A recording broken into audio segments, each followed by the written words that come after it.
Beef roast recipe ആട്ടോ. ചൂടായ ഒരു പാനിലേക്ക് 1 ടീസ്പൂൺ മഞ്ഞൾപ്പൊടി, 2 ടീസ്പൂൺ മല്ലിപ്പൊടി, 2 ടീസ്പൂൺ കാശ്മീരി ചില്ലിയും 1 ടീസ്പൂൺ സാദാ മുളക് പൊടിയും ചേർത്ത് കരിയാതൊന്ന് വറുത്ത് മാറ്റിവെക്കാം.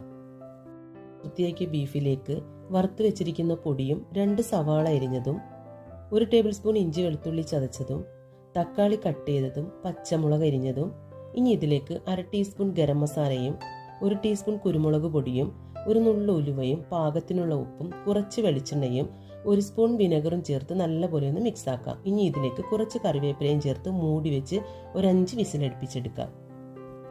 ഇനി ഒരു ചൂടായ ഒരു പാത്രത്തിലേക്ക് കുറച്ച് വെളിച്ചെണ്ണ ഒഴിച്ചു കൊടുക്കാം. ഇനി ഇതിലേക്ക് 1 കപ്പ് ചെറിയ ഉള്ളി ചെറുതായി അരിഞ്ഞ് ചേർത്ത് ഒന്ന് മൂപ്പിക്കുക.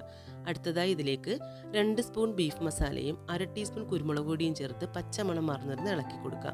ഇനി ഇതിലേക്ക് വേവിച്ച് വെച്ചിരിക്കുന്ന ബീഫും കുറച്ച് കറിവേപ്പിലയും ചേർത്ത് ഒന്ന് മിക്സാക്കി എടുത്താൽ നമ്മുടെ ബീഫ് റോസ്റ്റ് ഇവിടെ റെഡി.